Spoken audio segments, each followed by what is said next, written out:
Good evening, and welcome once again to this long voyage through the shadows of the past. Tonight, we embark on a journey unlike any other, a descent into the mists of time to uncover the story of the world's very first great city.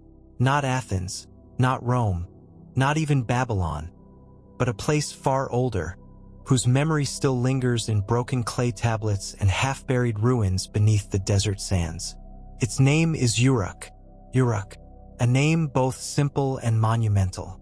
It has survived across 5,000 years of history, whispered in the legends of kings, inscribed in the oldest writing humanity has ever created, and preserved in myths that still echo through our cultures today. Some of you may know it from the Epic of Gilgamesh, humanity's oldest surviving epic poem, where the mighty king of Uruk wrestles with gods, monsters, and the inevitability of death itself. Others may have only heard the name in passing, a faint echo of Mesopotamia's golden dawn.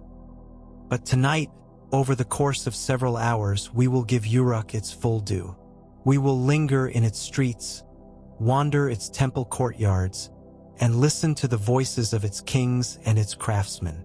We will trace how this single city, rising along the banks of the Euphrates in southern Mesopotamia, reshaped the very idea of what it meant to be human. For Uruk was not merely a city, it was a revolution. Imagine the world before Uruk. Small villages scattered along rivers, farmers tilling the earth with simple tools, families huddled in reed huts or mud brick houses. Life was slow, intimate, and fragile. A bad harvest could bring hunger. A flood could wipe away years of labor. Communities were measured not in thousands, but in dozens. And then, something extraordinary began to happen. Settlements grew larger. Irrigation systems spread across the land like veins feeding a living body. Temples rose as centers of not just worship, but administration, storage, and control. And gradually, one settlement outpaced all the others. It gathered people by the tens of thousands. It consumed the labor of entire regions. It invented new ways of organizing time, of recording memory, of imagining the gods. That settlement was Uruk. By 3000 BCE, it may have been home to more than 50,000 souls, an unimaginable number in an age when most people lived in hamlets of a few hundred. It is here that writing was born. It is here that monumental architecture rose from the plain. It is here that kingship was first imagined not merely as the rule of a strong man, but as a sacred institution, guarded by the gods and carried forward in myth. To speak of Uruk is to speak of the birth of civilization itself. Over the next 3 hours, we will unfold its story in full. We will begin with the landscape of Mesopotamia, the cradle of civilization, where the twin rivers of the Tigris and Euphrates carved fertile valleys into an otherwise harsh desert. We will meet the Ubaid culture, the quiet forerunners who laid the foundations upon which Uruk would rise. We will witness the so-called Uruk expansion, when this city sent out its influence across the ancient Near East, establishing colonies, trading posts, and a cultural footprint that reached as far as Anatolia and Iran. We will step inside the sacred Inanna district, the temple complex dedicated to the goddess Inanna, where priests and scribes managed the affairs of the city. We will walk through the workshops where potters, weavers, and metalworkers created goods not only for survival but for trade. We will hear the voices of the myths that grew from Uruk. Inanna descending to the underworld, Dumuzi sacrificed and reborn, Gilgamesh seeking immortality. And we will follow Uruk's fate as it rose to glory, then gradually yielded its crown to other powers, Kish, Akkad, Babylon, before finally fading into ruin, buried under the silence of centuries. But even in its ruins, Uruk speaks. Its legacy shaped every civilization that followed. Every city you know today, whether London, New York, Cairo, or Tokyo, carries within it the ghost of Uruk.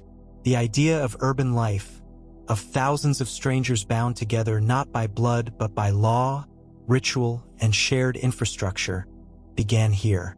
Without Uruk, there is no civilization as we understand it. So tonight, settle in. Let the hum of history fill your ears as we slowly reconstruct this vanished world. If you are lying in bed, close your eyes and imagine the scent of mud brick walls drying in the sun, the sound of reed boats sliding along irrigation canals, the chant of priests offering barley beer to the goddess Inanna. If you are listening during the day, let this story carry you far away, across time and desert, into the beating heart of humanity's first city. This is not just history. It is memory, echo, dream, for Uruk is as much a symbol as a place. It is the place where humanity crossed a threshold, where myth and stone intertwined, where the first bricks of our shared future were laid. And as we walk through its story, part by part, hour by hour, we are also walking through the story of ourselves. Welcome, then, to Uruk. Let us begin. Before we can walk the streets of Uruk, we must first understand the world that gave birth to it. For Uruk did not appear in a vacuum.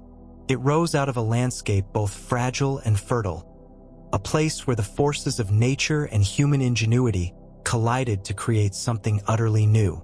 That land is Mesopotamia. The word itself comes from Greek, meso meaning middle, and potamus meaning river, the land between rivers. And what rivers they were!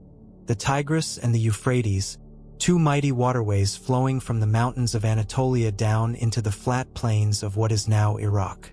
Imagine this land 5, 6, even 7,000 years ago.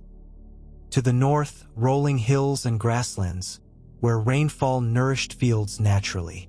To the south, an endless alluvial plain, hot, dry, and treeless, yet rich with silt deposited by the rivers each year. This plain was both a blessing and a curse. Its soil could yield astonishing harvests, barley, dates, flax, but only if the waters were controlled.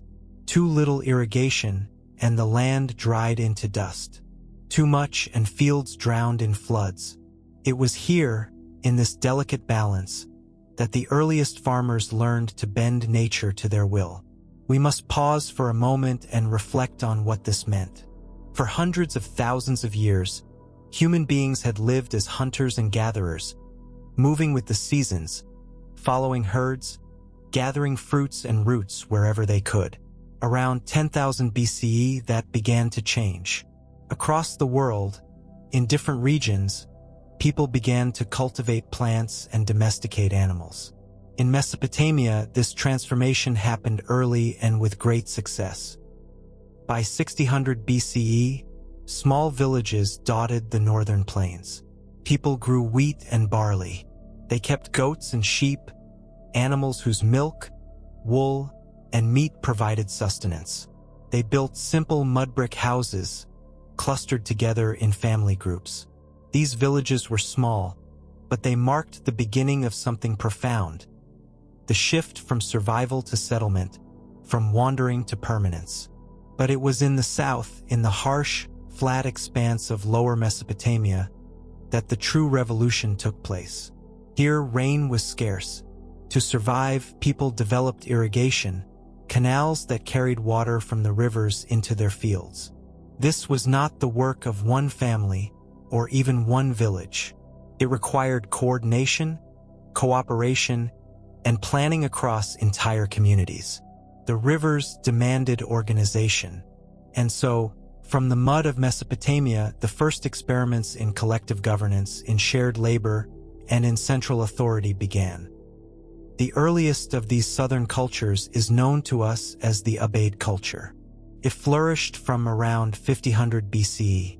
Archaeologists have found their traces in places like Eridu, a site that some later traditions called the world's very first city. The Ubaid people built larger houses, organized villages around central temples, and crafted pottery decorated with simple yet elegant geometric designs. They were not yet urban, not yet writing their histories in clay, but they were laying the foundation stones. Picture an Ubaid settlement. Low mud brick houses arranged around a temple platform.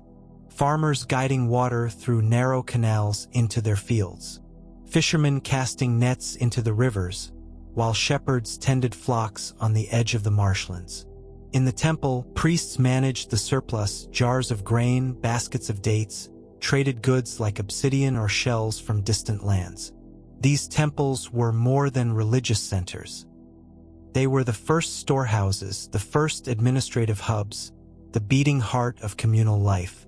Over time, villages grew, populations swelled, networks of exchange spread across the region. Copper from Anatolia, lapis lazuli from Afghanistan, timber from the Levant, all found their way into Mesopotamia. People were not living in isolation. Already, trade and contact were weaving together the fabric of the ancient Near East. And then came the Great Leap, the Uruk period beginning around 4000 BCE. The villages of the Ubaid transformed into something larger, something new. Settlements swelled into towns. Temples rose on massive platforms. Bureaucracies emerged to manage the flows of goods, labor, and ritual. And at the center of it all, one settlement outpaced the rest, growing into the first true city, Uruk. But before we rush ahead, let us pause again. Think of the forces at work here. Geography shaped destiny. The rivers offered both life and danger. To harness them, people had to invent new ways of living together. Cooperation gave birth to authority. Authority gave birth to hierarchy. Hierarchy demanded new symbols, new myths, new gods. And in this crucible of mud, water, and willpower, civilization itself was forged. When we speak of Mesopotamia as the cradle of civilization, it is not just a phrase. It is a recognition that here, between these rivers, humanity first learned the arts of urban life. Irrigation, administration, trade, writing, religion, kingship, and among all the cities that would rise in this fertile crescent, none shone brighter, none left a deeper mark than Uruk. In the next part of our journey, we will step into this transformation directly. We will watch as Uruk grows from a modest settlement into the beating heart of Mesopotamia, a city whose influence spread far beyond its walls. We will walk through its streets, see its temples rise, and hear the voices of its kings. For now, hold this image in your mind. Two rivers, flowing endlessly through the desert, carrying life, danger, and possibility. Between them, human beings gathered, built, dreamed, and in their dreaming they created the first city.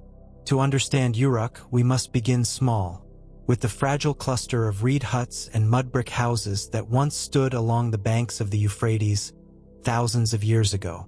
For Uruk did not spring forth fully formed. Like a seed planted in fertile soil, it grew slowly, nourished by water, labor, and vision, until it became the towering symbol of urban life that the world would never forget. Close your eyes and picture the southern Mesopotamian plain around 4000 BCE.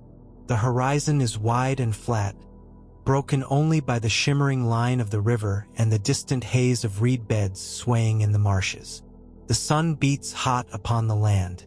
Here and there, smoke rises from small hamlets. Farmers baking bread, women firing clay pots in open kilns, children chasing goats through dusty courtyards. These were the roots of Uruk, a settlement no different at first from a dozen others. But little by little, Uruk grew.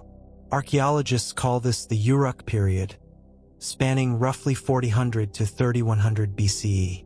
It is one of the most dramatic transformations in human history.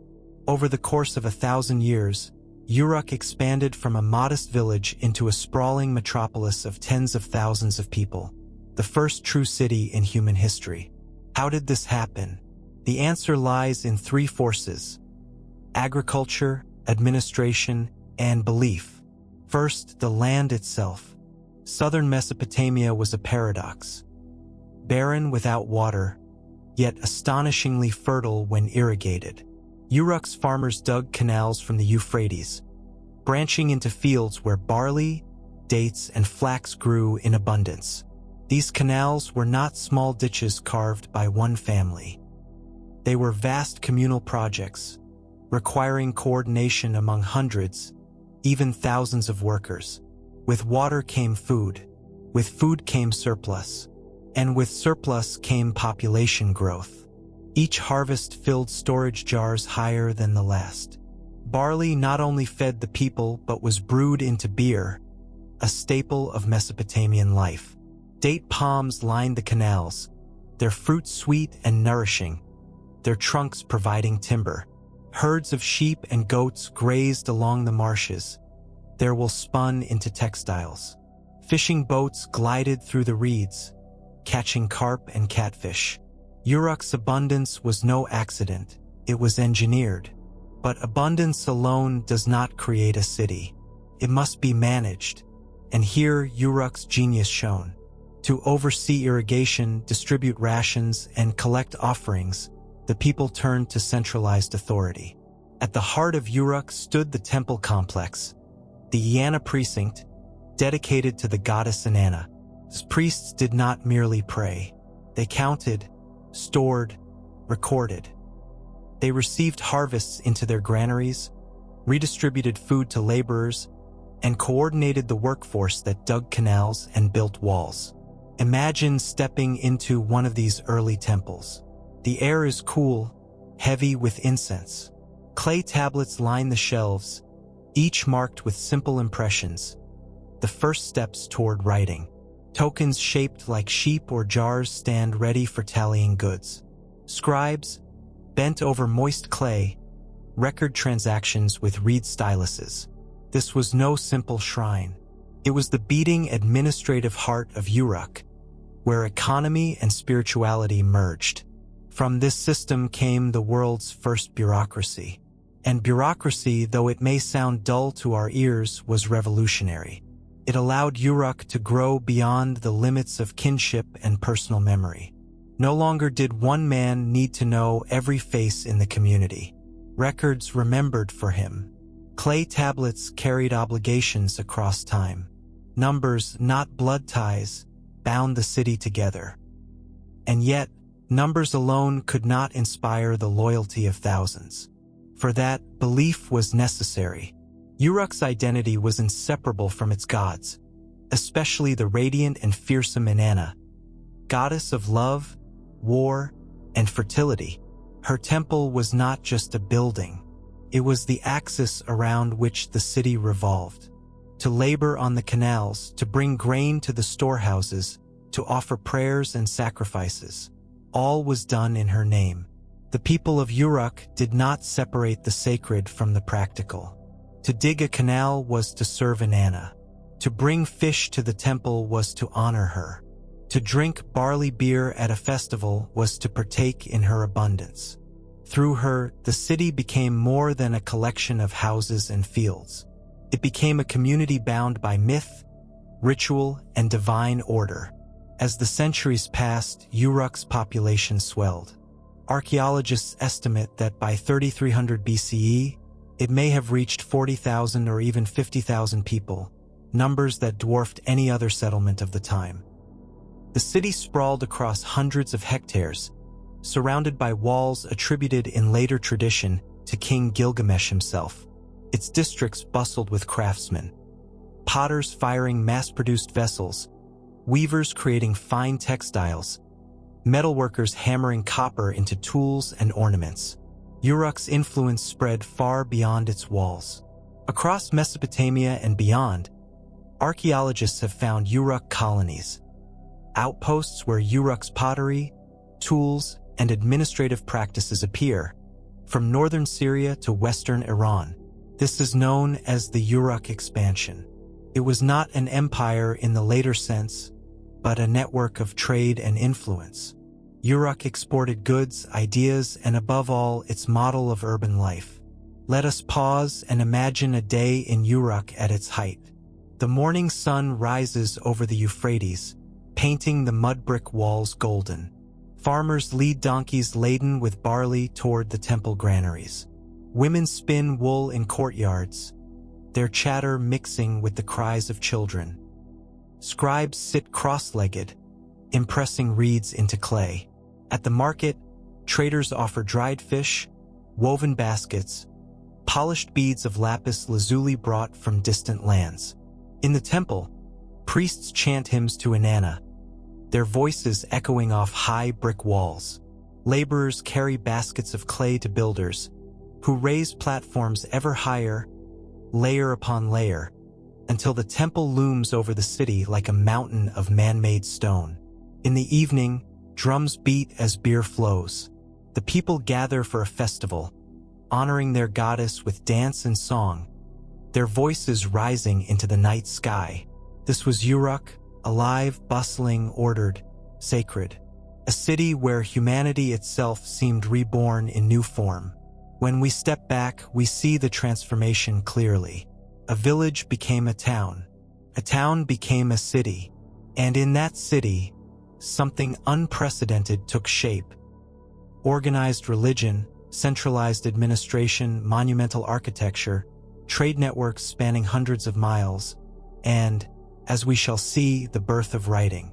Uruk was no longer simply a place to live. It was a symbol, a beacon. It represented what humans could achieve together. Harnessing rivers, feeding multitudes, raising monuments, telling stories in clay that would outlast empires. In the next chapter of our journey, we will step inside the heart of this transformation, the invention of writing itself. For Uruk did not only build the first city, it gave us the very tool by which history is remembered: cuneiform writing, pressed into clay with a reed stylus. The story of Uruk is, in many ways, the story of writing. And once words were fixed in clay, humanity would never be the same. Every monument has its foundation. Every civilization, however dazzling, rests upon earlier layers of human experiment. Before Uruk rose to dominate Mesopotamia, there was the quiet, patient work of generations, the Ubaid culture. Without them, the miracle of Uruk would never have been possible. Let us return to around 5000 BCE. The southern plain of Mesopotamia was still a frontier, a place of marshes and shifting riverbeds. Small settlements clung to the fertile fringes, their people struggling to coax food from a difficult land. These were the Ubaid people. The Ubaid period lasted for more than 1,000 years, and though it lacked the drama of later ages, it laid the groundwork for everything to come. The Ubaid built villages of mud brick houses, rectangular in shape, with rooms arranged around central courtyards. They practiced irrigation, digging modest canals to water their fields. Their pottery was painted with simple geometric designs: bands, crosses, and zigzags in green or brown on pale clay. Not ornate, not flamboyant, but consistent, functional, widespread. In fact, one of the hallmarks of the Ubaid is uniformity. Across a vast region, from southern Mesopotamia to the north, their pottery and architecture look strikingly similar. This suggests a shared culture, a network of exchange and ideas, long before writing fixed names or records. At the heart of Ubaid settlements stood temples. The most famous of these is at Eridu, a site revered in later Sumerian tradition as the first city, the dwelling of the god Enki, lord of the deep waters. Excavations at Eridu reveal a sequence of temples built one atop the other over centuries. Each new generation raised the platform higher, rebuilt the walls stronger, expanded the sanctuary larger. Pause here for a moment. Imagine the devotion required. For hundreds of years, Lu returned to the same sacred spot, rebuilding again and again, layering brick upon brick. The temple became a kind of time capsule, each layer a silent testimony to human faith and continuity.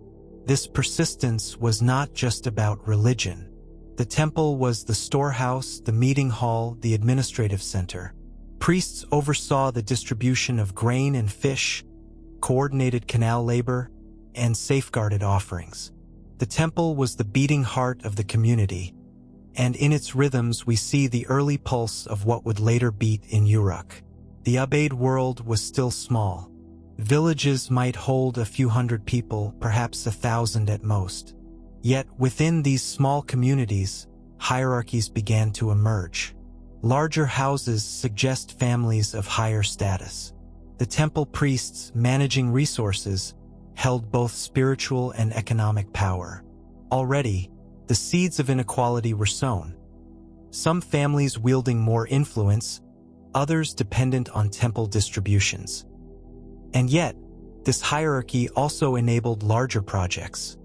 Canal building, surplus storage, long-distance trade.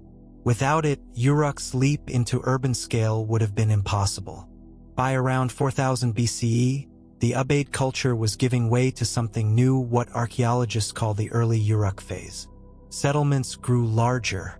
Temples became more elaborate. Pottery shifted from painted designs to mass-produced plain wares, signaling an increase in scale and efficiency.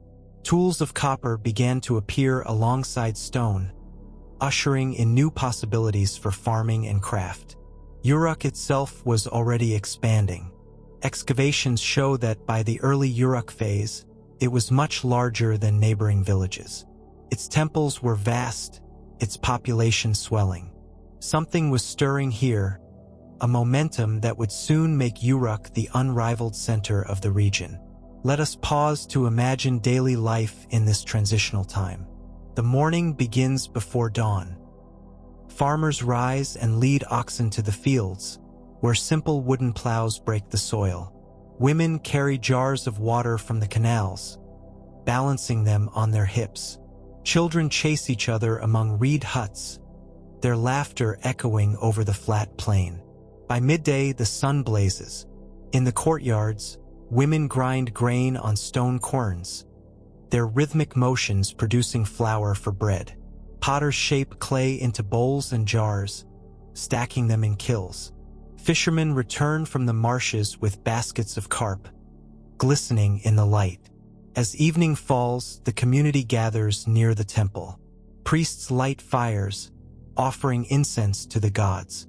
People bring baskets of barley, jars of beer, or fish as offerings. Some stay to sing hymns, their voices rising into the twilight. Others sit outside, sharing bread and drink, telling stories of their ancestors. Life is simple, but it is no longer merely survival. It is structured, coordinated, layered with ritual and order. Step by step, humans are learning to live together in numbers larger than ever before. What did the Ubaid give to Uruk? The temple system. The idea that the community's center was sacred, that priests managed resources in the name of the gods. Irrigation agriculture. The knowledge that water could be bent to human will, sustaining life in an otherwise hostile land. Social hierarchy. The beginnings of stratified society, where leaders and priests guided labor. Cultural continuity. A shared style of pottery, architecture, and ritual that bound the region together. Uruk inherited all of this and magnified it. What the Ubaid practiced in villages, Uruk perfected in a city. What the Ubaid built on small platforms, Uruk raised into towering ziggurats. What the Ubaid managed with tokens and memory, Uruk transformed into writing. The Ubaid were the roots. Uruk was the flowering. By the late 4th millennium BCE, the world was changing fast. Populations were exploding. Trade networks stretched wider than ever. The demand for order grew, and with it, the tools of record-keeping. In Uruk, the scribes began pressing reeds into wet clay, turning images into symbols, symbols into words. Humanity's oldest known writing was born. In our next part, we will step into this revolution. We will sit beside the scribes of Uruk as they inscribed the first tablets, and we will see how marks on clay reshaped memory, economy, and myth. For in Uruk, words themselves were born. It is difficult, almost impossible, to imagine our world without writing. Every word you read, Every law, every story, every record of history rests on the foundation of writing. Yet there was a time before words were fixed, a time when memory lived only in voices and vanished with death, a time when a community's history was carried in the fragile vessel of human recall. And then, in Uruk, something changed. Humanity invented writing. The roots of writing stretch back to the simple need to count. In the fields and storehouses of Mesopotamia, numbers mattered. How many jars of barley? How many sheep in the flock? How many baskets of dates delivered to the temple? For generations, the people of Uruk used clay tokens to keep track, small shapes molded from mud, each representing a different commodity. A cone might stand for a measure of grain, a sphere for a sheep, a disc for a jar of oil. Imagine a priest merchant of Uruk around 3500 BCE. Before him lies a pile of tokens, cones, discs, and spheres. Each one is a memory made solid, a promise captured in clay. He seals them in a clay envelope, a bulla, and presses the tokens inside to mark their count. The envelope is baked hard, securing the record. It is primitive, yet it is the embryo of something greater. Over time, the tokens became impressions. Instead of sealing the objects in clay, scribes pressed them onto the surface. The marks remained. A cone pressed into clay could mean grain. A sphere pressed meant sheep. The clay tablet had been born. But soon, these impressions became more elaborate. Rather than representing physical tokens, scribes began to draw pictures. A fish was sketched for fish, a jar for oil, a human head for a worker. At first, these were simple pictographs, clear and literal. But the leap from picture to symbol was inevitable. Take the sign for a star. At first, it meant simply the star in the night sky.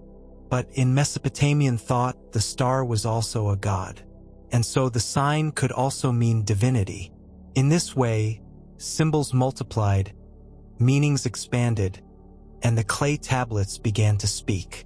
By around 3200 BCE, Uruk scribes had developed a system of hundreds of signs. They pressed them into wet clay with the cut end of a reed stylus, leaving wedge-shaped marks.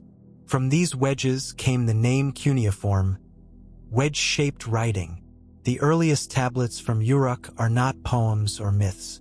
They are lists, inventories, accounts, a record of sheep delivered, a tally of workers assigned to canals, a count of jars of beer distributed to laborers. Bureaucracy, not poetry, gave birth to writing. And yet, in these dry accounts, something monumental had occurred. Memory had been externalized. Knowledge could outlast a single human life. Authority could be recorded and verified. Promise, once pressed into clay, endured. Think of the revolution this created. No longer could a dishonest steward deny an obligation. The clay remembered. No longer did communities rely solely on oral tradition. The clay preserved. Writing was a tool of power, a tool of control, a tool of civilization. Let us pause and picture the scribes themselves. In a small room within the temple precinct, a young apprentice kneels on the floor. Before him lies a lump of moist clay. His master guides his hand, pressing the reed stylus into the surface. Wedge, wedge, line, triangle. The boy's brow furrows. Each sign must be precise, each mark distinct. For in these marks lies not just numbers, but meaning. Around them, shelves of tablets dry in the sun. Some are sealed with cylinder seals. Small carved stones rolled across the clay to leave intricate patterns. These seals are signatures, marks of identity, binding the words within. Every scribe has his seal, every transaction its record. The scribes of Uruk are more than clerks. They are magicians of memory. They take the ephemeral, a spoken promise, a fleeting transaction, and bind it into permanence. They are the first to wield the power of the written word, a power that will reshape the destiny of humankind. In time, the uses of writing expanded. Lists gave way to myths, hymns, and stories. The first literary texts emerged from this tradition, carved into clay by the descendants of Uruk scribes. The most famous of these, of course, is the Epic of Gilgamesh, though it would be compiled centuries later. Still, the roots of such epics lie here, in the temple schools of Uruk, where language itself was pressed into matter. We must not forget that writing was not neutral. It was a tool of authority. The temple controlled the tablets. Priests and officials kept the records. Writing served the state, the gods, the rulers. To write was to command, to fix reality in signs that could not easily be denied. But once born, writing could not be contained. It would spread beyond temple walls. Traders, kings, and storytellers would seize it. From Uruk's humble tablets would grow the entire tradition of human literature, law, and history. The marks of Uruk scribes have outlasted their city. Thousands of clay tablets survive, silent witnesses to transactions long forgotten. A delivery of sheep to a temple, a tally of barley rations, a list of workers. They may seem dull to us, but they represent humanity's first steps into recorded time. Before writing, history was myth, fluid and shifting. After writing, history could be fixed. The past could be remembered, the future planned. Writing turned humanity from a species of memory into a species of record. And that transformation began here in Uruk. In our next part, we will step into the world that writing helped to organize, the great temples and ziggurats of Uruk, towering structures that symbolized both human ingenuity and divine power. For Uruk was not just a city of scribes, it was a city of builders, and its monuments still speak across the millennia. When we think of Uruk, it is not the houses of its farmers or the workshops of its potters that rise in our imagination.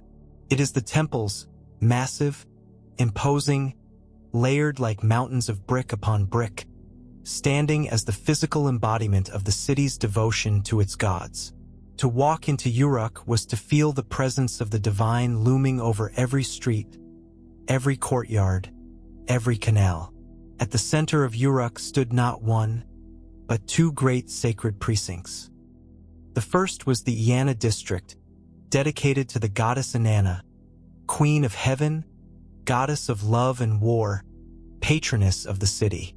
The second was the Anu ziggurat, a towering platform crowned by a gleaming white temple to Anu, the sky god, father of the gods. Together, these two sanctuaries dominated the skyline, their platforms rising above the flat plain like artificial mountains. For the people of Uruk, these were not just buildings. They were the city itself. Life revolved around the temples, economically, politically, spiritually. The temple was the storehouse of grain, the manager of labor, the registry of goods. It was the court of justice, the treasury, the archive. And above all, it was the house of the gods, places where mortals and divinity met. Let us enter first into the Inanna precinct, sacred to Inanna. Excavations reveal a complex of temples, halls, courtyards, and shrines, rebuilt again and again across centuries. Each new ruler left his mark, expanding the precinct, adding new layers, raising the platform higher. Inanna's temple was no simple shrine. It was vast, with multiple rooms, altars, and storage chambers. Imagine its walls painted with bright colors, its columns adorned with mosaics of colored stone and shell. Sacred carvings depicted lions, bulls, and reeds, symbols of fertility and strength. The temple doors opened onto courtyards where offerings were made. Sheep led to sacrifice, jars of beer poured out, loaves of bread stacked in neat rows.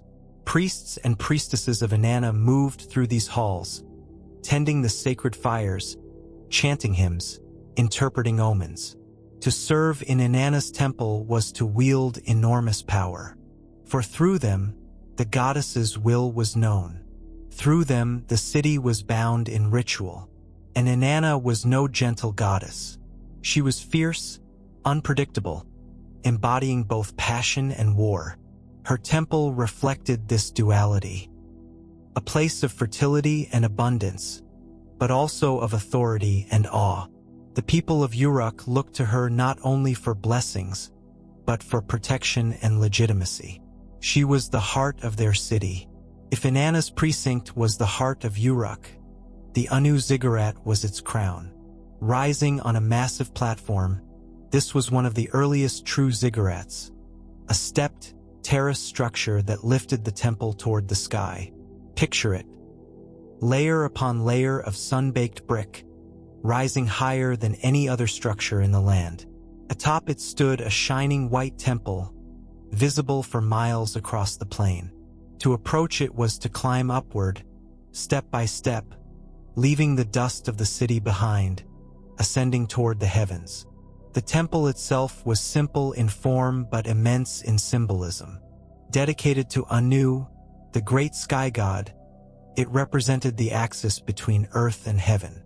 From its heights, priests could watch the stars, track the movements of the planets, and interpret the will of the gods. It was not only a temple, it was an observatory, a cosmic stage where heaven and earth met. How were these vast monuments built? With labor, ingenuity, and faith. Thousands of bricks were made from the very mud of the Euphrates, mixed with straw, baked in the sun. Workers carried them in baskets, stacking them layer upon layer. The sheer scale required organization on a level never seen before. The temple was not just built by masons. It was built by an entire city. Farmers providing food for workers, potters making vessels to carry water, carpenters shaping scaffolding, priests directing the rituals that sanctified the work. And so, the temple was not merely a building. It was the embodiment of collective effort, the proof that thousands could labor together for a common purpose, guided by the belief in divine order. We must not underestimate the economic role of these temples. They were not only houses of worship. They were warehouses, granaries, workshops, and treasuries. The Inanna complex alone contained storerooms filled with grain, oil, and wool. Craft specialists worked under temple supervision, producing textiles, ceramics, and tools. The temple collected offerings from farmers and redistributed food to laborers. In this way, the temple was the center of Uruk's economy. To work for the temple was to work for the gods.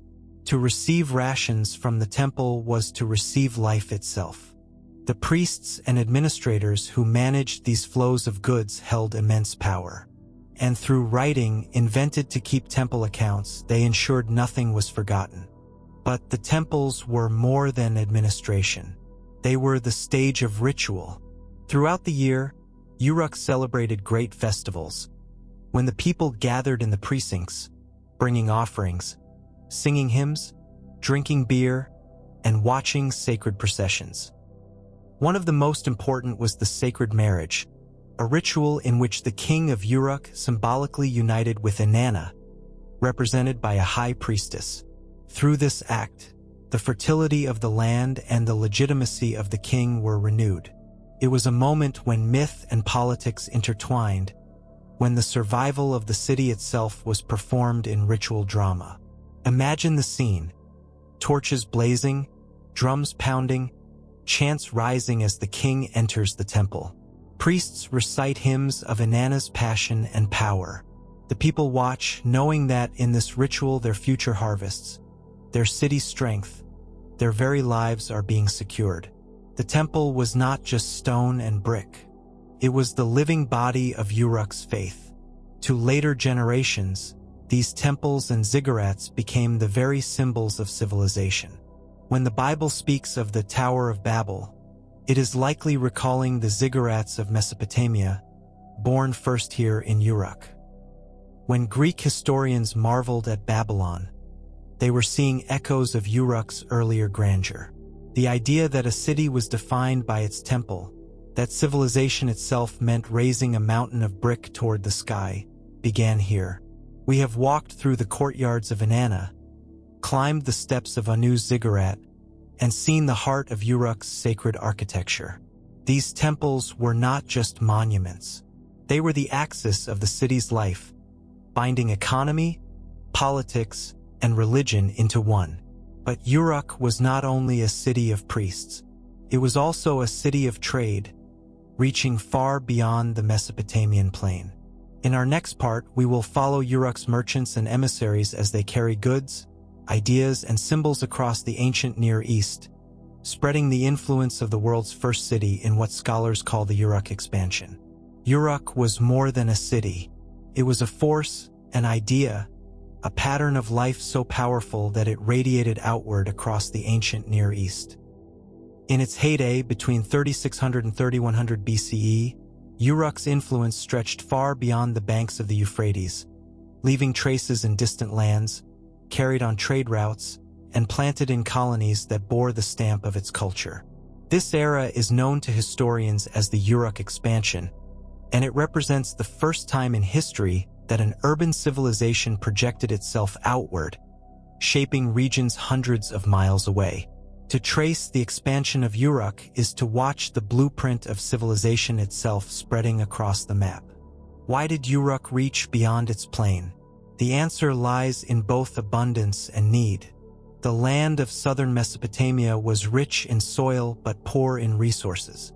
The rivers gave water, the earth gave grain, but there were no forests for timber, no mountains for stone, few veins of metal.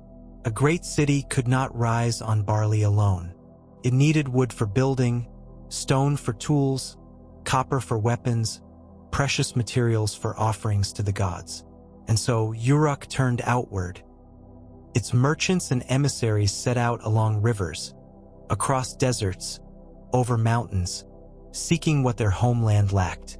In return, Uruk offered what it had in abundance: grain, textiles, pottery, and above all, its system of organization, its way of life. Picture the trade routes of the 4th millennium BCE. Boats of reeds and would float down the Euphrates, laden with jars of beer and baskets of grain. Caravans of donkeys plod across the steppe, carrying woolen cloth and clay vessels. Along these routes, merchants of Uruk meet traders from distant lands: Anatolia, Iran, Syria, even as far as the Persian Gulf. From the mountains of Anatolia comes obsidian, volcanic glass used for sharp tools and prized ornaments. From the deserts of Arabia, copper and precious stones. From the Iranian plateau, exotic woods and metals. From the east, lapis lazuli, a deep blue stone that would later dazzle the eyes of kings. Uruk's hunger for resources was insatiable, but it was not a one-sided exchange.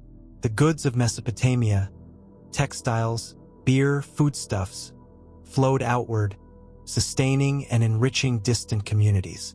And with them went ideas, symbols, ways of building and ruling. Archaeologists have uncovered the footprints of Uruk's expansion in far-off places. In northern Syria, at sites like Habuba Kabira and Jebel Aruda, entire settlements appear built in the Uruk style, with tripartite houses, pottery identical to that of Uruk, and temples modeled on Mesopotamian designs. These were not just trade posts, they were colonies, miniature, versions of Uruk transplanted into foreign soil. Imagine arriving at one of these colonies as a traveler. From a distance, you would see familiar mud brick walls, rising above the riverbank. Inside, the houses are laid out in Mesopotamian fashion. The pottery in the kitchens is the same as in Uruk. The seal impressions on tablets are identical to those back home. It is as if a piece of Uruk had been carried across the desert and planted whole. Why were these colonies founded? Scholars debate. Some believe they were purely economic, designed to secure trade routes and resources. Others see them as cultural missions, spreading the ideology of urban life. Perhaps they were both markets of goods and markets of ideas. One of the most striking symbols of Uruk's expansion is pottery. In earlier ages, pottery was handmade and decorated with care. But in Uruk, a revolution occurred, the potter's wheel. With it came mass production. Thousands of nearly identical bowls, known as bevel rim bowls, poured from the workshops. These bowls were plain, crude even, yet they carried immense meaning. They were used to distribute standardized rations of barley, beer, or oil to laborers working for the temple or the state. To find bevel rim bowls at a site is to find the footprint of Uruk's economic system, a sign that its bureaucracy and labor organization had taken root. And indeed, such bowls appear far from Uruk, testifying to the reach of its influence. They are the humble fingerprints of the first global system. Alongside pottery, Uruk exported its symbols of authority. Cylinder seals, those small carved stones rolled over clay to leave intricate patterns, appear across the Near East.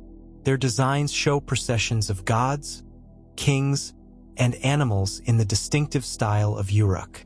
To use such a seal was to participate in Uruk's world, to mark oneself as part of its order. Architecture, too, spread. Temples built on raised platforms, tripartite house designs, monumental courtyards, all hallmarks of Uruk, appear in distant lands. It was as if the city's very blueprint had been copied and carried outward. Of course, this expansion was not one way. Uruk absorbed as much as it gave.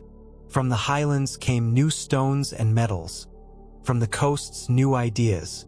From the steppe, new peoples.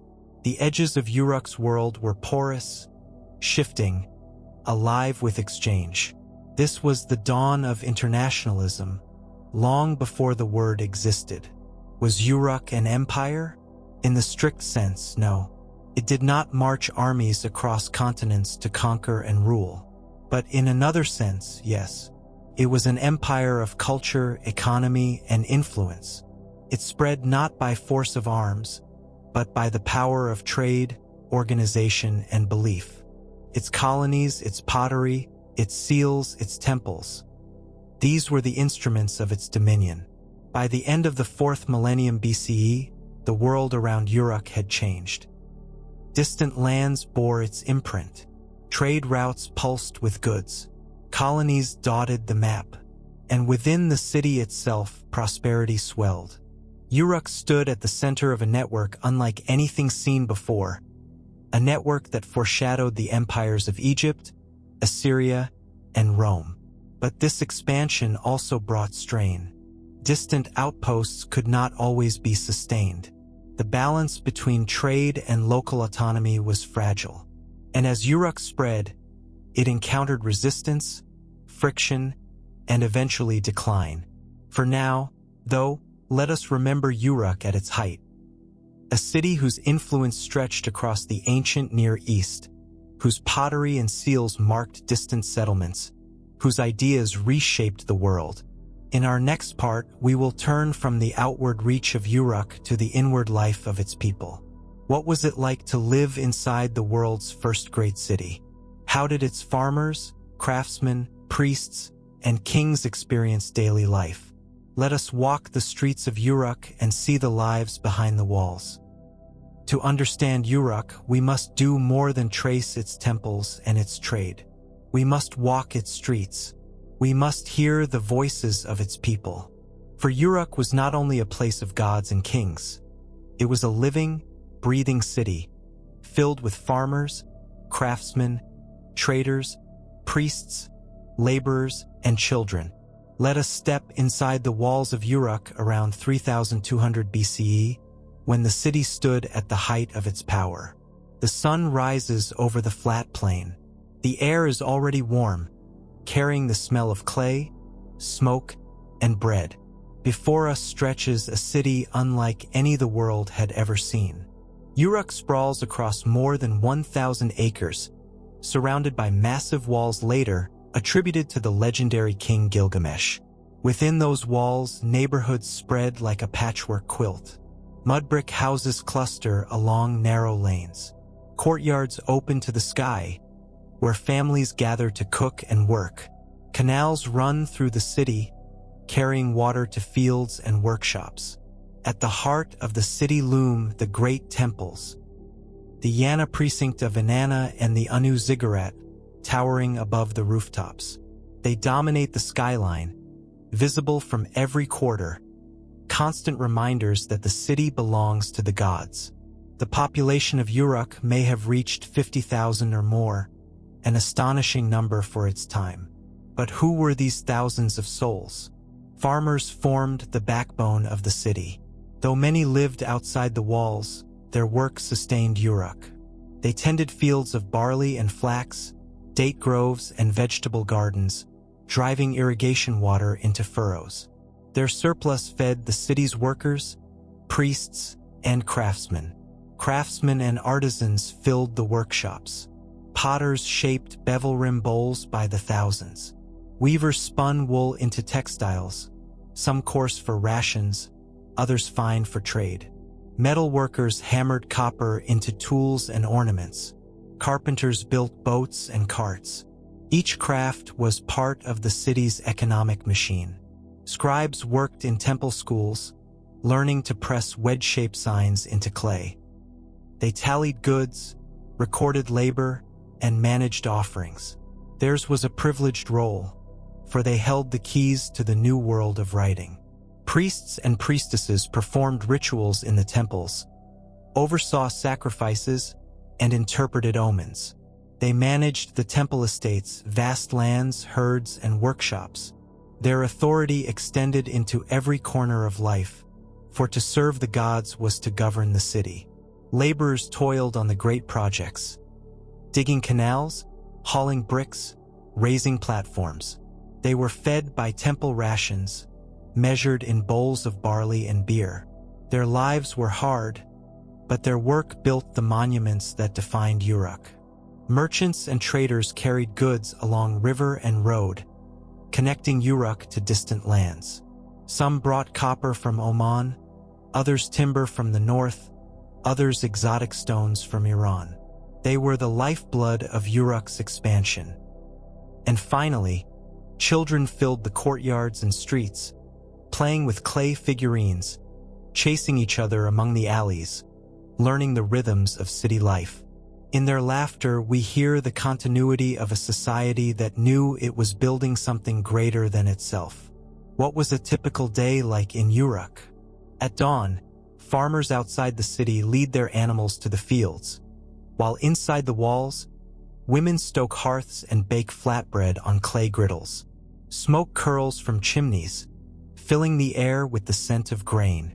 In the courtyards, women spin wool, their spindles whirring as they twist threads into yarn. Children help fetch water from nearby canals, carrying heavy jars balanced against their hips. By midday, the streets are alive. Potters bring freshly fired bowls to the temple storehouses. Traders gather in the marketplace, shouting prices, examining goods. Fish still glistening from the river, dates sticky with sweetness, baskets of onions and garlic. Scribes sit in shaded corners, tallying transactions, their styluses clicking against clay. In the workshops, men hammer copper into tools, sparks flying from stone anvils. The sound of weaving looms fills the air as textiles are stretched, dyed, and folded. Donkeys bray as they are loaded with goods bound for distant towns. Evening brings the rhythm of ritual. As the sun sinks, priests light fires at the temple altars. Hymns rise into the twilight, accompanied by the thrum of drums and the wail of flutes. Families gather in their courtyards for the evening meal. Bread, fish, beer. Stories are told of the gods of distant lands, of kings whose names echo with power. Night falls, and the city sleeps beneath the stars. But even in darkness, the temples glow faintly, fires burning on their platforms, eternal as the gods themselves. The diet of Uruk was simple but sustaining.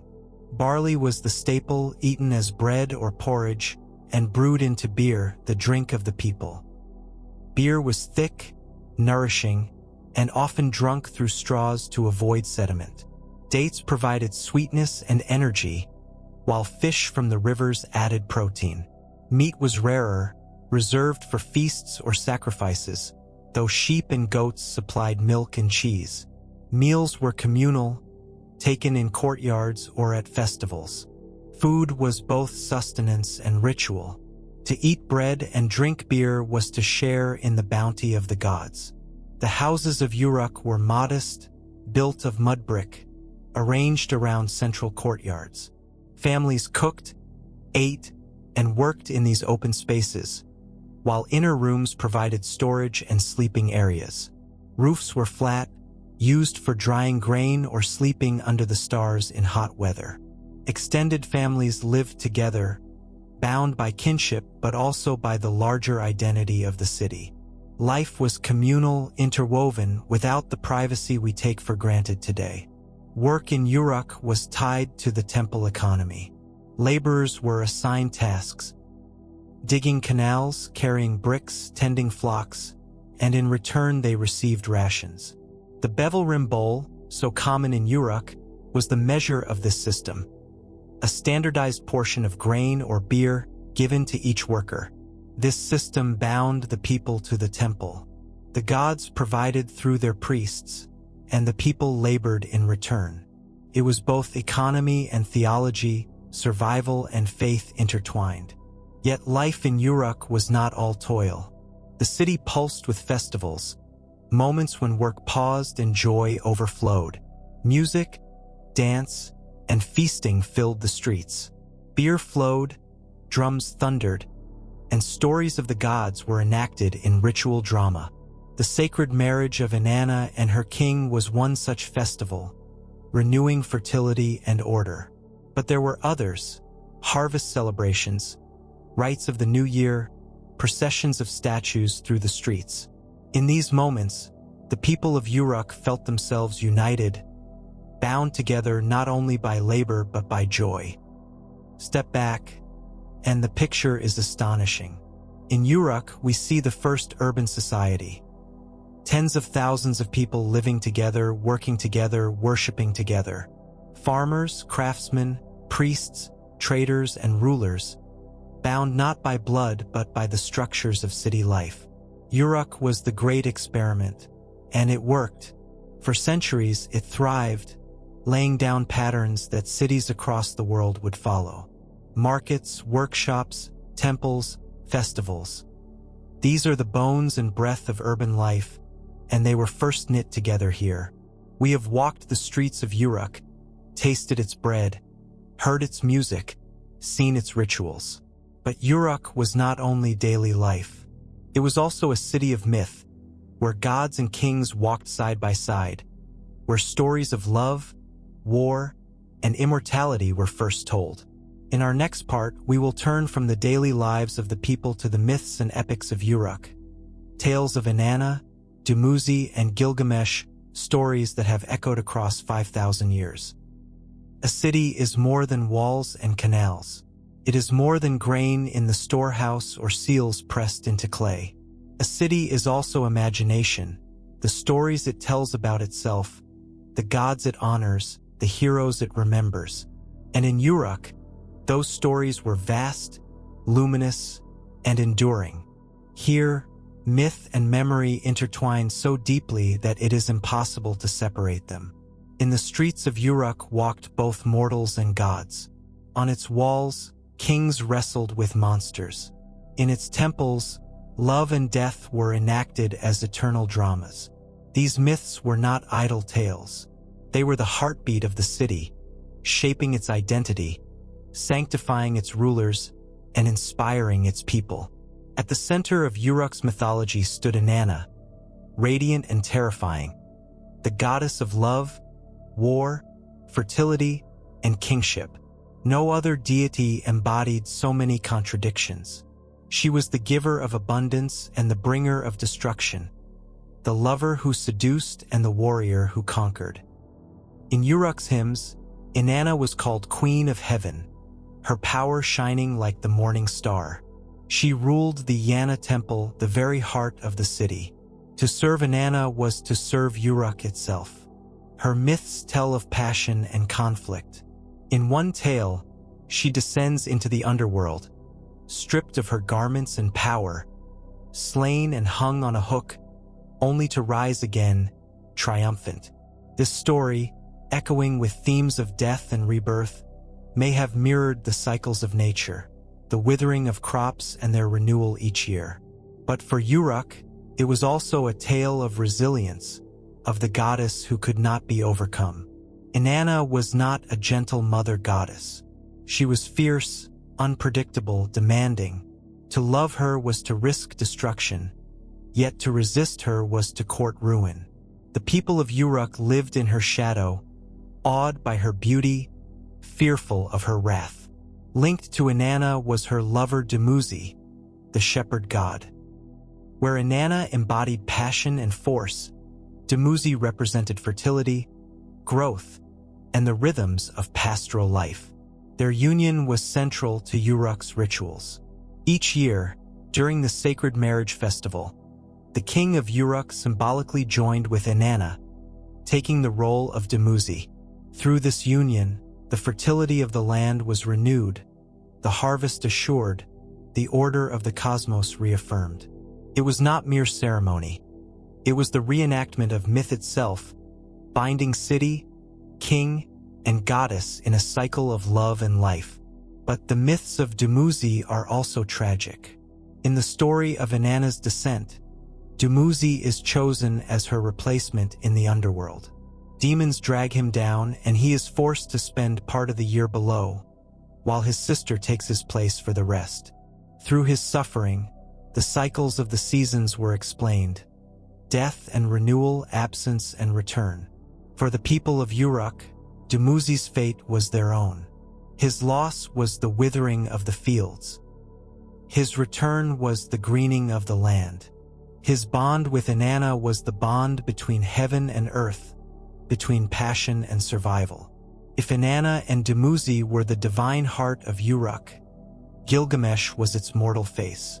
Half god, half man, Gilgamesh was remembered as Uruk's greatest king, builder of its mighty walls, hero of epic adventures. The Epic of Gilgamesh, recorded centuries after his reign, remains the world's oldest surviving epic poem. Yet its roots lie in the oral traditions of Uruk, in stories told around hearths and temple courtyards. In the epic, Gilgamesh begins as a tyrant, oppressing his people with arrogance and might. The gods send a wild man, Enkidu, to challenge him. They wrestle, and in their struggle they find friendship. Together, they embark on adventures, slaying the monster Humbaba in the cedar forest, killing the bull of heaven sent by Inanna in vengeance. But when Enkidu dies, Gilgamesh is shattered. His grief drives him on a quest for immortality. He journeys to the ends of the earth, meets the immortal Utnapishtim, survivor of the Great Flood, and learns that death is the fate of all mortals. He returns to Uruk, wiser, humbled, and resigned to his mortality. The epic is not merely a story of one man. It is the story of humanity itself. It asks the great questions. What does it mean to live? What is the value of friendship? How do we face death? In Gilgamesh's journey, the people of Uruk saw their own. And at the end, Gilgamesh does not find eternal life, but he leaves something greater: the walls of Uruk, enduring monuments of human labor and vision. His legacy is the city itself, built not only of brick, but of memory. For Uruk, these myths were more than entertainment. They were identity. Inanna gave the city divine legitimacy. Dumuzi bound its cycles to the land. Gilgamesh embodied its kingship, its striving, its mortality. Together, they formed the tapestry of Uruk's soul. The people lived these myths in ritual, in festival, in the rhythms of daily life. When the king enacted the sacred marriage, he was not merely performing. He was becoming Dumuzi, uniting with Inanna, ensuring the fertility of the land. When hymns were sung to Inanna, they were not just words. They were invocations, affirmations of Uruk's cosmic role. In myth, Uruk saw itself reflected, divine, powerful, eternal, yet also human, fragile, and mortal. The myths of Uruk did not vanish with the city. They echoed through Mesopotamia and beyond. Inanna became Ishtar in Akkad, Astarte in Canaan, Aphrodite in Greece. Dumuzi became Tammuz, mourned for centuries in seasonal rites. Gilgamesh's epic was copied for over 1,000 years, influencing later stories of heroes and floods. Even today, we can read those ancient lines, pressed into clay over 4 millennia ago, and feel their resonance. The loves and losses of Inanna, the suffering of Dumuzi, the quest of Gilgamesh. They are as human as our own stories, as alive as the people who once walked Uruk streets. We have listened to the myths of Uruk, the stories that gave it soul. But myths alone did not govern the city. Behind them stood real rulers, kings and dynasties who wielded power, built monuments, and guided Uruk through glory and struggle. In our next part, we will turn from the world of myth to the world of kingship. We will meet the rulers of Uruk, both legendary and historical, and see how the idea of the king, first imagined here, would shape the politics of Mesopotamia for millennia to come. Every city has its leaders, but in Uruk something new was born, the idea of kingship. Here, rulership was transformed from the authority of elders or priests into something greater. A divine mandate, a sacred office that would define Mesopotamian politics for thousands of years. Uruk's rulers were remembered as both kings and heroes, men who built walls, raised temples, and wrestled with gods. Their names echo across clay tablets and later chronicles, half shrouded in myth, half rooted in history. To speak of the kings of Uruk is to stand at the threshold between memory and legend. Before the rise of kings, power in Mesopotamian settlements was often shared among priests and elders. Temples held authority, managing resources and labor in the name of the gods. But as populations swelled, irrigation systems expanded, and wars loomed, a new kind of leadership was needed. The single, commanding figure who could unify the city, lead armies, and embody divine will. Thus was born the Lugal, literally big man, the king. In Uruk, this title became more than a practical role. It became sacred. The king was not merely a man. He was chosen by the gods, their representative on earth. His deeds were not his alone but woven into myth. Much of what we know about Uruk's rulers comes from the Sumerian king list, a fascinating document compiled centuries after the early dynasties. It presents an ordered sequence of kings, their reigns measured in impossibly long spans, their power handed down from heaven.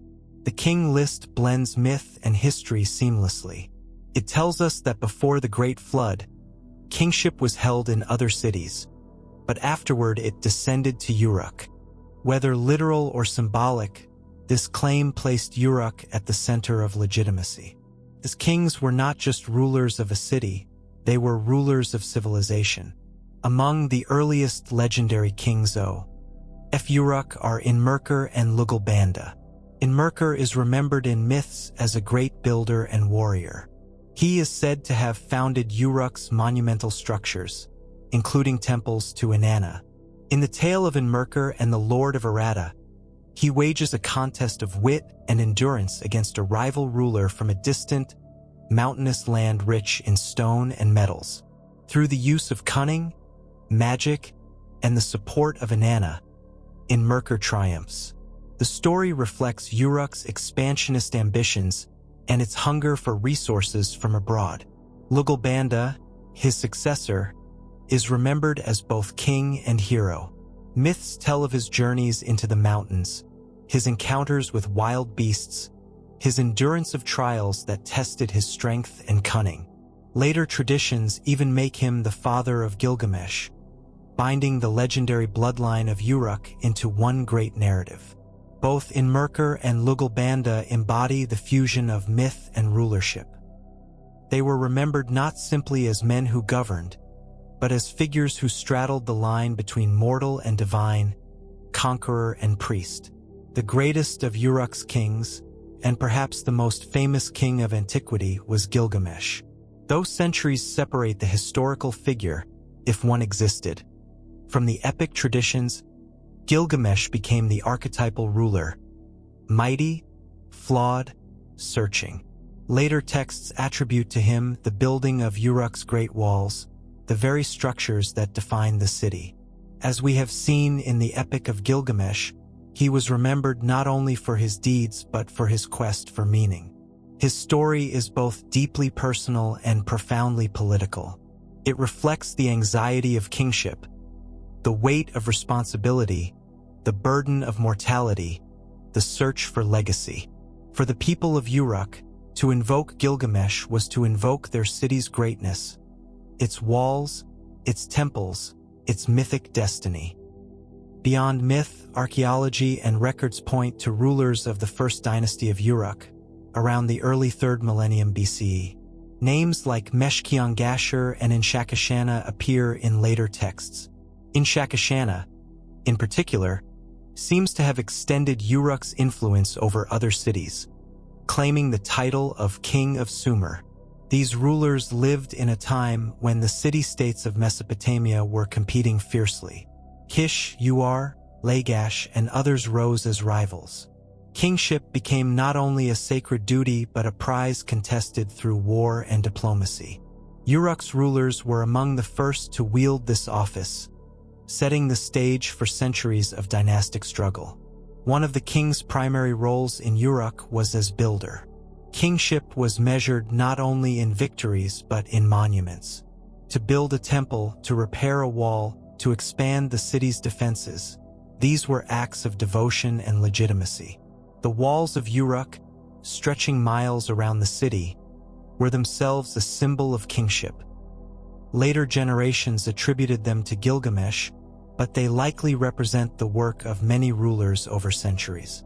To raise such walls was to declare permanence, to say, "This city will endure." Kingship in Uruk was inseparable from religion. The king was not a god, but he was chosen by the gods, bound to serve them. He led rituals, offered sacrifices, and most importantly, enacted the sacred marriage with Inanna, renewing the fertility of the land each year. In this ritual, the king became Dumuzi, the shepherd lover of Inanna. His union with the goddess was not symbolic alone. It was the very guarantee of life and abundance.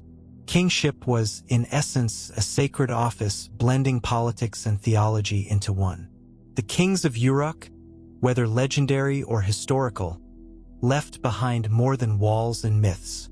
They created a model of rulership that would endure for millennia.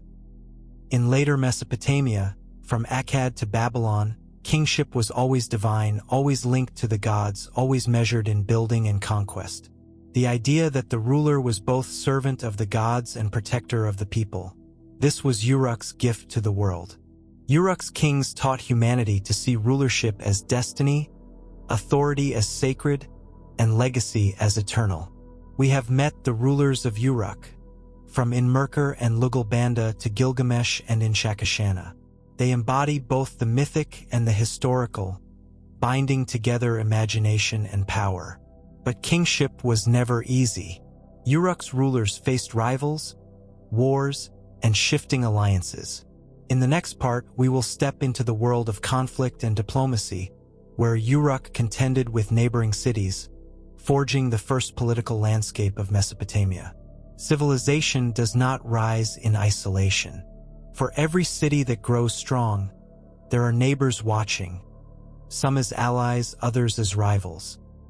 And in the flat, fertile land of southern Mesopotamia, cities were born close together, each surrounded by its own canals, fields, and walls.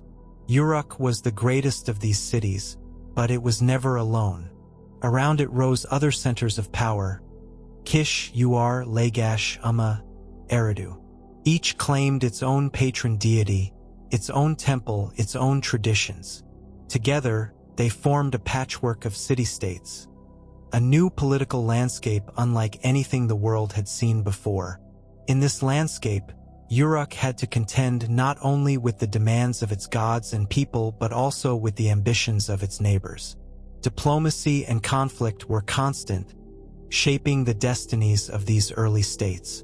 To picture Mesopotamia around 3000 BCE, imagine a flat land cut by rivers and canals, dotted every 15 to 30 miles with walled cities.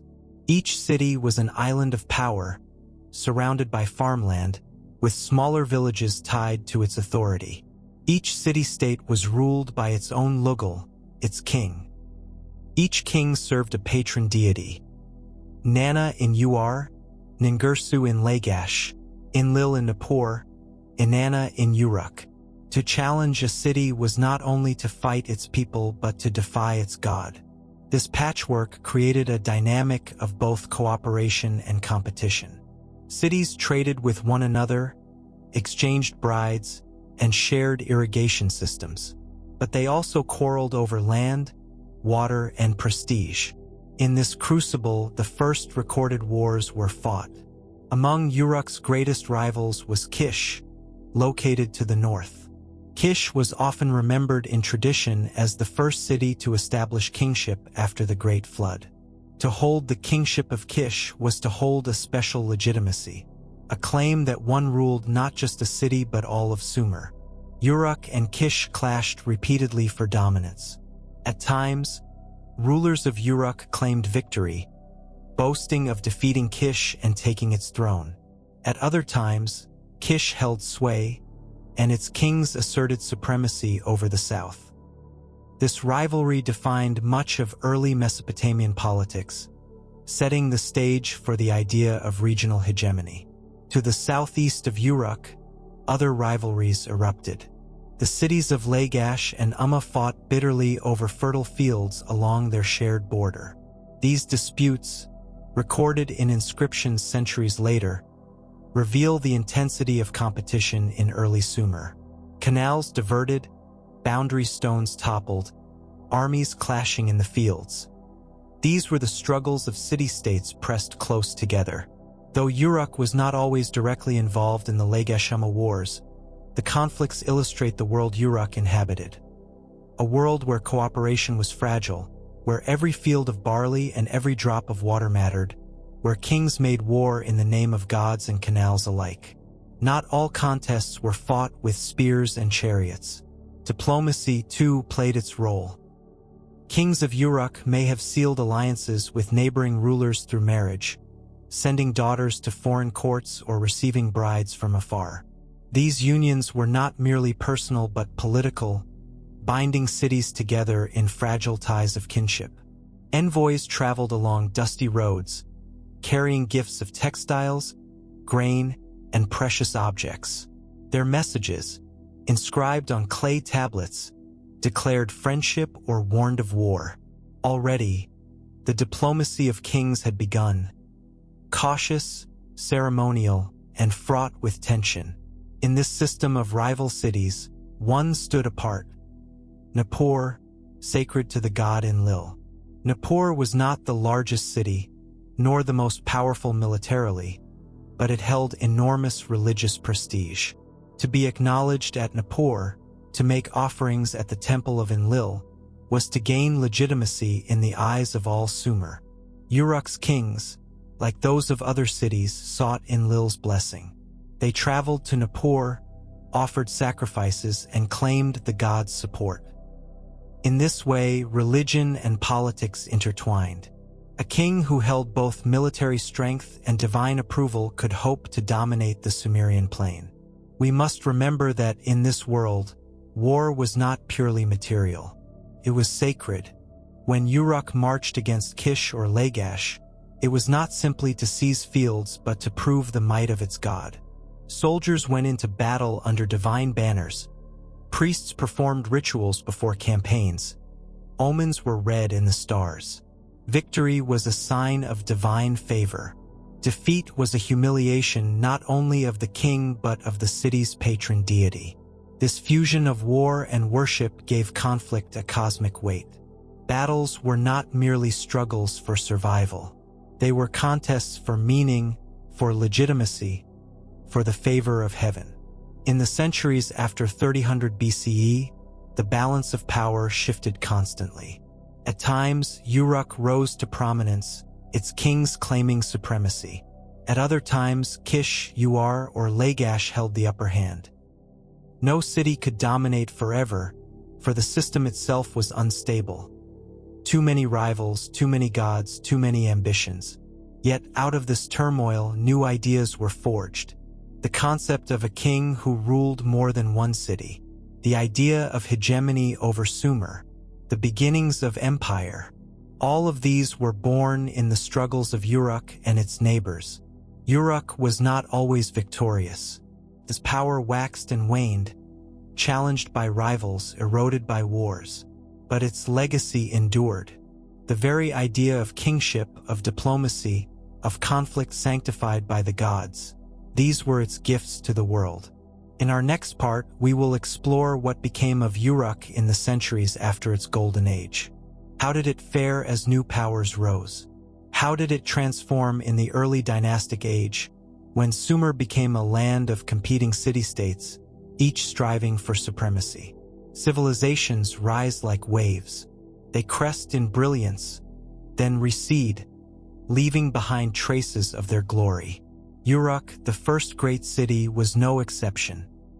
Though it blazed in the 4th millennium BCE as the unrivaled heart of Mesopotamia, the centuries that followed, the early dynastic age, brought both challenges and transformations. Uruk endured, but no longer as the sole giant. It became one city among many in the crowded world of Sumer, sharing the stage with rivals, adapting to new realities, and slowly relinquishing the supremacy it once held. By around 2900 BCE, Mesopotamia had entered what historians call the early dynastic period. The Uruk expansion had ended, its distant colonies abandoned.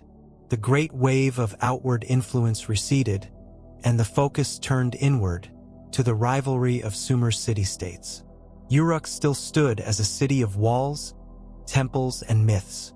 Its population remained large, its gods powerful. But now it was joined by vigorous rivals. Kish in the north, Lagash and Umma in the south, Uar along the coast. Each claimed kingship. Each boasted of divine favor. Each fielded armies and scribes. Uruk, once the sole beacon, now found itself in a chorus of competing voices. During this era, power shifted rapidly. One year, Uruk might lead. The next, Kish or Lagash. Wars flared constantly over canals, fields, and honor. The Sumerian king list preserves this instability in its rolling declarations. Kingship was in Uruk, then it was carried to Uar, then to Kish. Uruk remained central to these struggles, but it could no longer dominate unchallenged. Its kings had to fight for recognition, to balance diplomacy with war, to hold on to prestige in a world where every city claimed greatness. Tradition names a line of rulers in Uruk's first dynasty, Meshkion-Gashur, who entered the sea and disappeared, and in Merkur, Lugalbanda, and Gilgamesh, the legendary kings we met earlier. Whether these rulers lived in the early dynastic age or in the murky centuries before, their stories shaped how Uruk saw itself. But alongside myth, archaeology reveals the realities. Kings like Inshakashana, who ruled around 2400 BCE, claimed victories over Kish and other cities, declaring himself king of Sumer. For a time, Uruk still asserted supremacy, still reached for the dream of hegemony. Yet the dream was fragile, always contested, always temporary. While Uruk struggled to maintain dominance, other cities surged. Lagash, under kings like Eannatum, built a small empire, defeating Umma and extending influence across southern Mesopotamia. The famous Stele of the Vultures depicts his victories, the earliest known war monument in history. Uruk, though still significant, now stood as one competitor among many. Its time as sole leader of Mesopotamia had passed. It was learning the art of survival, to endure, to adapt, to find relevance even as the spotlight shifted. Yet, if Uruk's political power waned, its spiritual power endured. The goddess Inanna remained central to Mesopotamian religion. Her temple in Uruk, the Inanna precinct, continued to draw worshippers, sacrifices, and festivals. Inanna's cult spread beyond Uruk, adopted by Akkadians as Ishtar, celebrated in hymns, feared as a goddess of war and passion. In this way, Uruk lived on in the very soul of Mesopotamian belief, even when its kings no longer held sway. The early dynastic age also redefined kingship itself. Where Uruk had pioneered the sacred role of the king, later rulers expanded it into dynasties, bureaucracies, and territorial claims. The king was no longer just the Lugal of one city. He aspired to rule all of Sumer. Uruk's rulers sometimes achieved this briefly, but more often, they were part of a shifting balance, their power rising and falling like the floodwaters of the rivers. By the late 3rd millennium BCE, Uruk was overshadowed by new powers. Akkad rose under Sargon, forging the First Empire. Later, Ur would shine in its own dynasties. Yet Uruk endured. It remained inhabited, its temples active, its myths alive. Though no longer supreme, it survived as a city of memory, a place whose past glory gave it lasting prestige.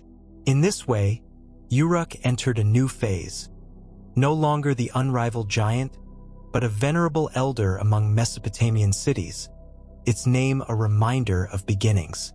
Uruk's golden supremacy had faded, but its story was not over. The city would continue through centuries of change, adapting under Akkadian, Babylonian, and later rule.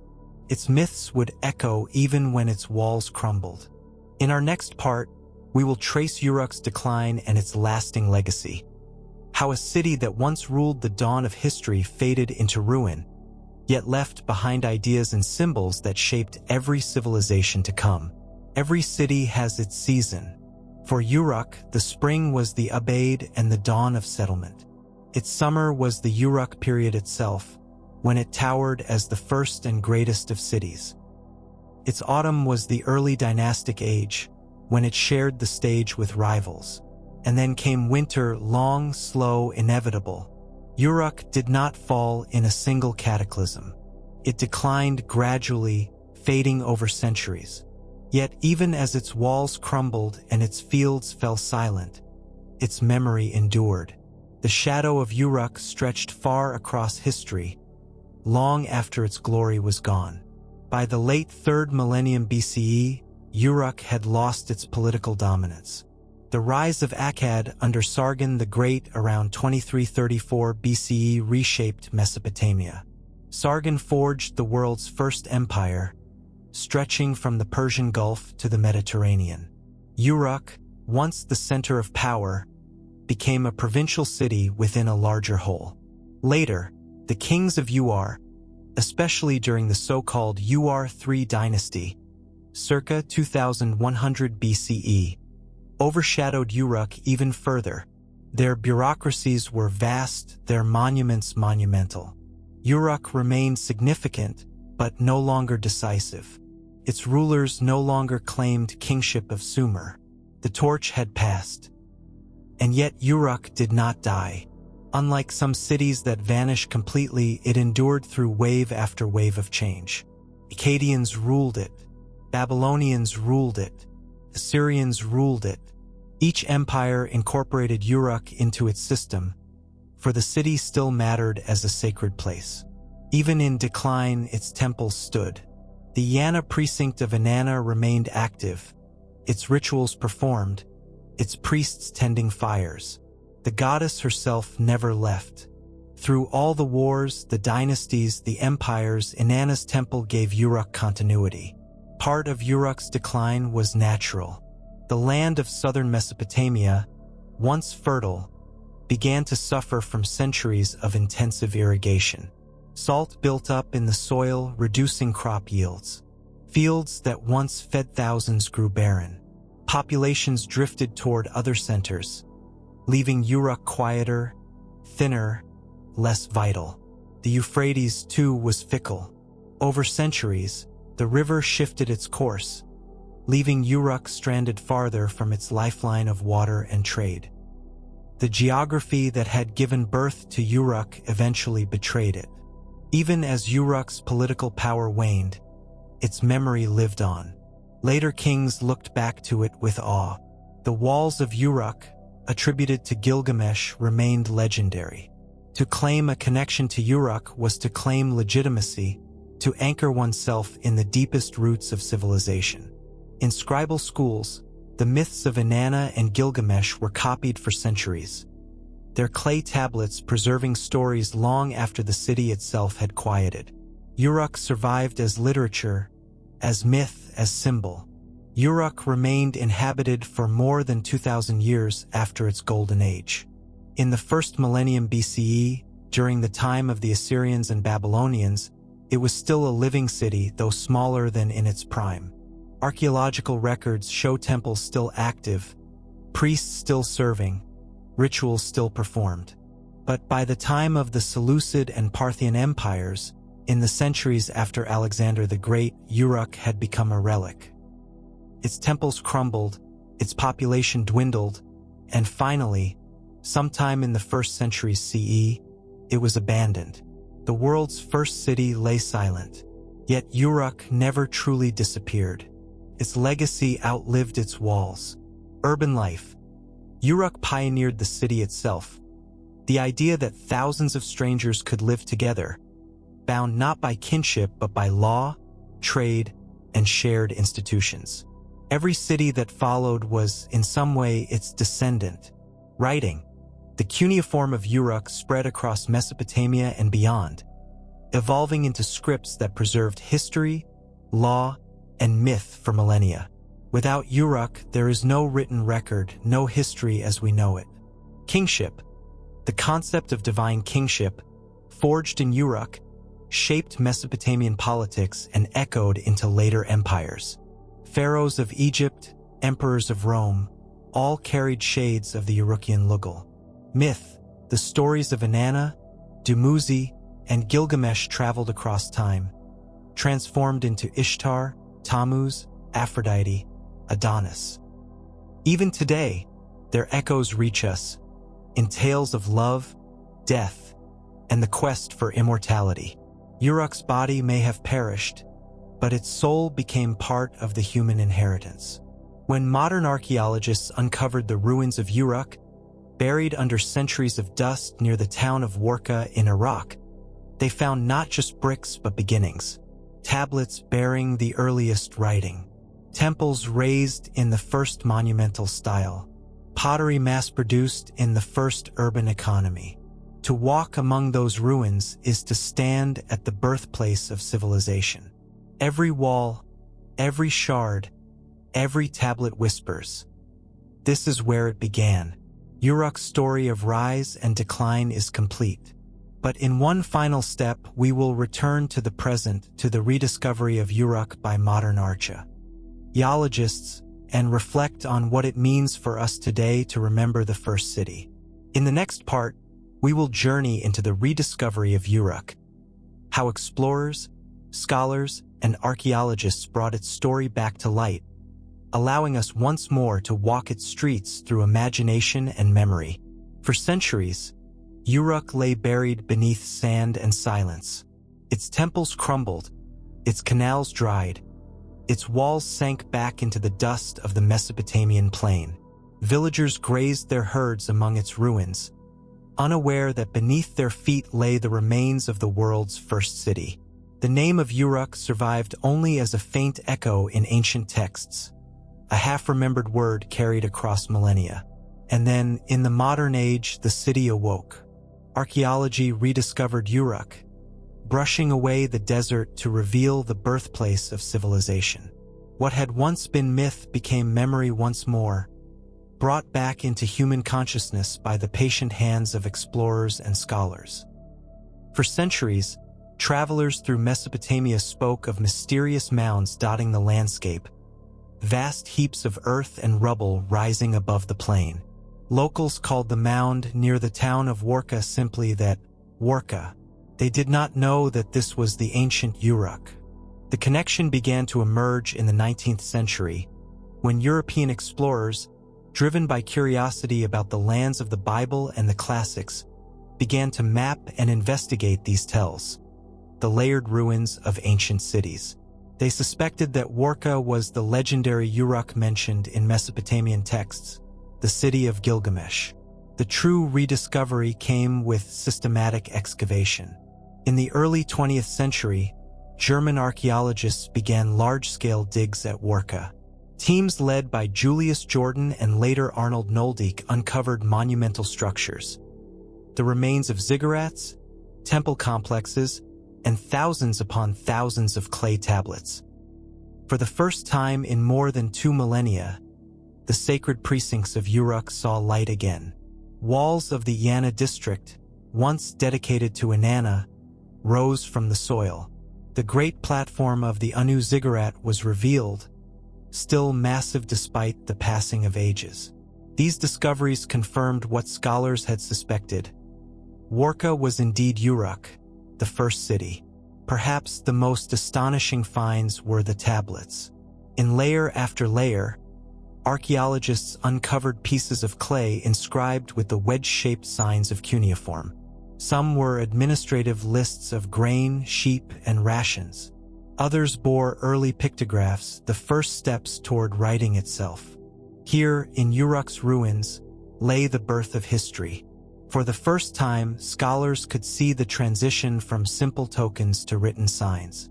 They could trace the evolution of symbols into language. It was as if humanity's first words, long buried, had been given back to us. Each tablet was a voice from 5,000 years ago. A scribe tallying sheep, a priest noting offerings, a ruler recording his deeds. Together, they rebuilt the life of a city once thought lost. As excavations continued, the vision of Uruk grew clearer. Archaeologists mapped its massive walls, stretching nearly 6 miles around the city. They uncovered temples, courtyards, houses, workshops. They traced canals and streets, reconstructing the layout of the world's first metropolis. The scale astonished them. Uruk was no mere settlement. It was a vast urban organism, a city of tens of thousands, built centuries before Egypt's pyramids, long before Greece's temples or Rome's forums. The story of civilization had to be rewritten, and Uruk placed at its beginning. Yet Uruk's rediscovery was not easy. The ruins lay in a harsh land, vulnerable to erosion, looting, and war. Over the decades, political turmoil in Iraq made excavation difficult.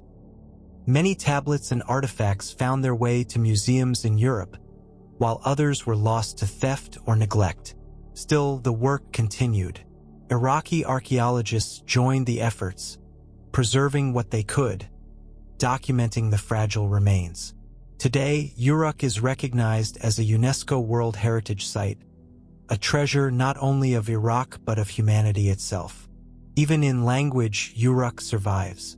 From its name comes the word Iraq, a direct descendant of the first city's legacy.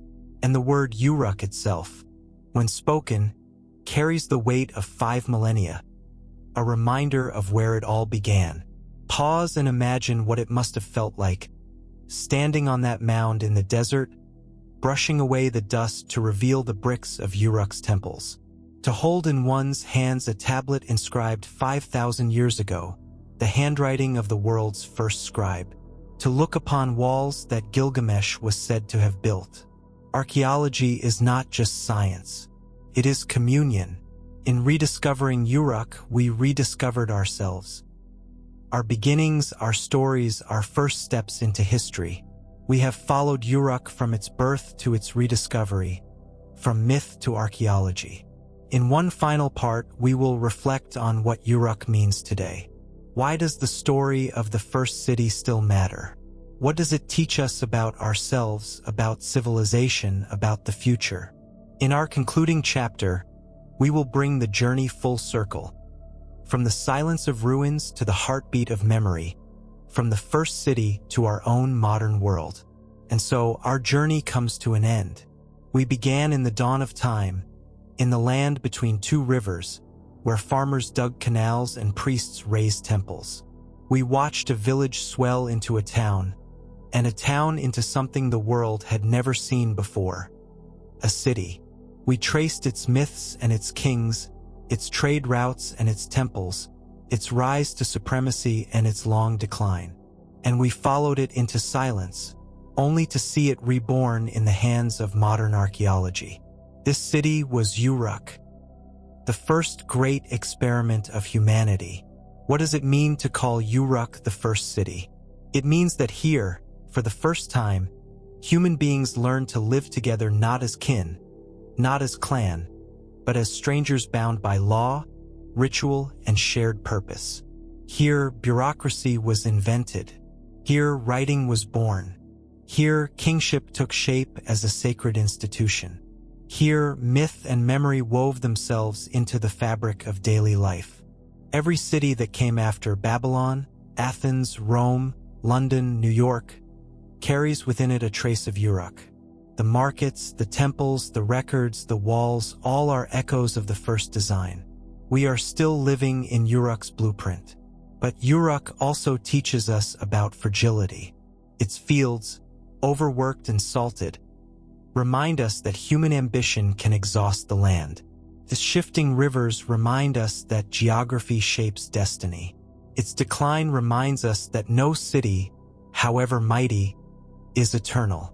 Civilization is not a straight line of progress. It is a cycle of rise and fall, of growth and decay. Uruk rose, flourished, waned, and yet its memory endured. In its story, we see both our potential and our vulnerability. Uruk also shows us the power of stories. For 5,000 years, the myths of Inanna, Dumuzi, and Gilgamesh have survived. They were sung in temples, copied by scribes, buried in clay, rediscovered by scholars, and now told again to you. These myths are not relics. They are living questions. What does it mean to love? To lose? To face death? To build something that endures beyond our lives? Uruk asked these questions first, but they remain our questions still. When modern archaeologists uncovered Uruk, they were not only digging through earth, they were uncovering us. To hold a tablet from Uruk is to touch the dawn of history. To walk its ruins is to walk in the footsteps of the first citizens. And when we speak its name, we are remembering ourselves. For Uruk is not simply an ancient city. It is our ancestor, our mirror, our origin. Today, Uruk lies quiet once more. Its temples are broken, its canals dry, its walls eroded. But in imagination, it still lives. In every history book, in every museum display, in every retelling of Gilgamesh, Uruk breathes again. And perhaps, as we stand in our own crowded cities of steel and glass, we can feel a kinship with those who once walked the streets of Uruk. They, too, worried about food and labor, celebrated festivals, told stories, raised monuments. They, too, dreamed of immortality, even as they faced mortality. They, too, asked what it means to be human. Uruk's greatness was not in conquest, nor in wealth alone, but in being the first. The first to show that cities were possible, that writing could capture memory, that myths could give meaning to kingship and community. Uruk was the threshold across which humanity stepped from prehistory into history. It was the spark that lit the long fire of civilization. And so we leave Uruk, the city of Inanna and Gilgamesh, of scribes and priests, of farmers and kings. We leave its walls behind, its tablets sleeping in museums, its ruins lying under desert skies. But we carry its story with us. For as long as humans build cities, tell stories, and seek meaning, Uruk will never be forgotten. It is not only the first city, it is the eternal city of memory. So, as we close this long journey, let us pause and imagine the scene once more. The Euphrates glimmering under the sun, the ziggurat rising against the horizon, the streets alive with voices. The year is 3200 BCE, and Uruk is awake, bustling, eternal. The first city stands, and in its shadow, humanity takes its first true step into history. The story of Uruk does not truly end with kings or myths, with temples or walls. It ends, or perhaps it begins again, in silence. Picture the ruins today. The desert stretches in all directions, a vast horizon of sand and sky. The Euphrates has shifted far from its ancient course, leaving Uruk dry and abandoned. Where once canals glistened and boats glided, there is only dust. Where crowds once filled the courtyards of Inanna's temple, the wind whistles through broken bricks. And yet, if you stand there, among the ruins of Uruk, you can still feel it. Beneath your feet lie layers upon layers of human life, thousands of years of birth, love, toil, and death. You are standing on the bones of the first city. Every stone, every shard of pottery, every cracked tablet carries the weight of time. A bevel-rimmed bowl, humble and plain, whispers of rations once handed out to workers. A seal impression bears the image of priests and kings who once ruled the world's earliest bureaucracy. A fragment of wall still bears the sun-baked strength of the masons who raised it 5 millennia ago. Time has stripped Uruk of its voices, but archaeology lets us hear them again. The city is silent, but its silence is heavy with memory. When we reflect on Uruk, we are reflecting on ourselves. We, too, live in vast cities dependent on networks of trade, governed by systems of writing and law. We, too, tell myths and stories that give our lives meaning. The people of Uruk were not so different from us. They worried about food, celebrated festivals, feared the anger of the gods, and hoped for legacy. They dreamed of immortality, just as Gilgamesh did. Their lives may have been shorter, their tools simpler, but their hearts were the same. In Uruk, we see the first mirror of humanity's collective soul. Perhaps this is why Uruk still matters. It reminds us that civilization is fragile, but also resilient. That memory can be lost, but also rediscovered. That even when cities fall silent, their stories can outlast them. Uruk was the first city, but it is not only the past. It is also the beginning of every city yet to come. As long as human beings gather, build, write, and dream, Uruk endures. And so we close the story of Uruk, not with finality, for no story is ever truly finished, but with a farewell. The city sleeps again beneath its desert sky. Its temples are broken, its gods remembered only in echoes, its kings long gone. But its memory walks with us. In every crowded street, in every written word, in every dream of immortality, Uruk is there. When you next stand in your own city, among skyscrapers or markets, neon lights or ancient alleys, pause for a moment and listen. Beneath the hum of traffic, beneath the voices of the crowd, perhaps you will hear a faint echo, the heartbeat of the first city. That heartbeat belongs to Uruk, and it has never truly stopped.